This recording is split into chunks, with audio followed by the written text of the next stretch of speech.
আমার এক বন্ধু আছে পরিচিত পাইলট, যখন প্রথম পরিচয় হয় ওর সাথে মক্কায় পরিচয় হয়েছে আমার, তো পরিচয় হয়েছে, তো আমি জিজ্ঞাসা করলাম তুমি এত বড় এয়ারলাইন্সের পাইলট, তুমি এরকম হুজুর হইলে কি করে?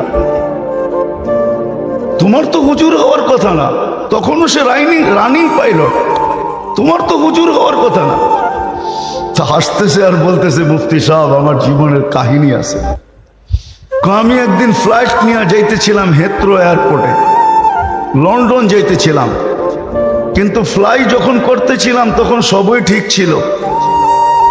যখন হেথ্রো এয়ারপোর্টের ইংল্যান্ডের সীমানায় ঢুকে গেছি, ল্যান্ডিং এর অনেকক্ষণ আগে ওনারা ভালো জানে সব চেক করতে হয় সব ঠিক আছে কিনা, আমি ল্যান্ডিং করতে পারবো কি পারবো না। বলে যখন আমি চেকিং এ গেছি তো দেখতেছি যে আমার চাক্কা নামবে না।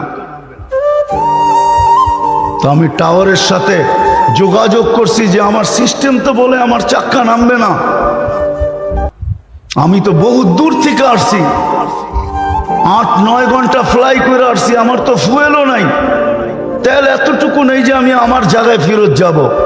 হয়তো বিমান ক্রাশ হবে, নাইলে যেই সিস্টেমে ল্যান্ডিং ওই সিস্টেম আমাকে ল্যান্ডিং করতে হবে।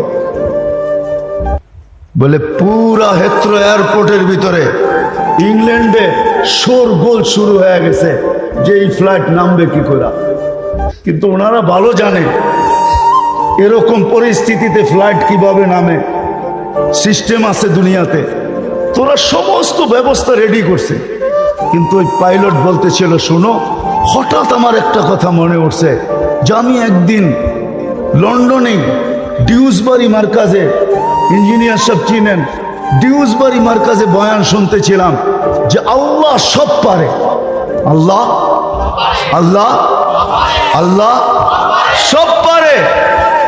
বলে ওই কথা আমার দিলের ভিতরে গাইতেছিল, আর আমি ওই কথা আমার দিলের ভিতরে এরকম এফেক্ট করছে, আঘাত করছে যে আমি সুইচের ভিতরে চাপ দিয়ে আল্লাহু আকবার বলে আল্লাহ সব পারে বলে চাপ দিছি, চাক্কা গড়গড়ায় নেমে গেছে। আমি ল্যান্ড করছি, চাক্কা নেমে গেছে, আমি ল্যান্ড করছি, সারা এয়ারপোর্ট পরেশান হয়ে গেছে যে তুমি আমাদের সাথে নাটক করছো নাকি, এটা কি নাটক করার বিষয়? তুমি তো চাক্কা দিয়ে ল্যান্ড করলা, আগে বললা তোমার চাক্কা নামবে না, কেন সব ফ্লাইট বন্ধ।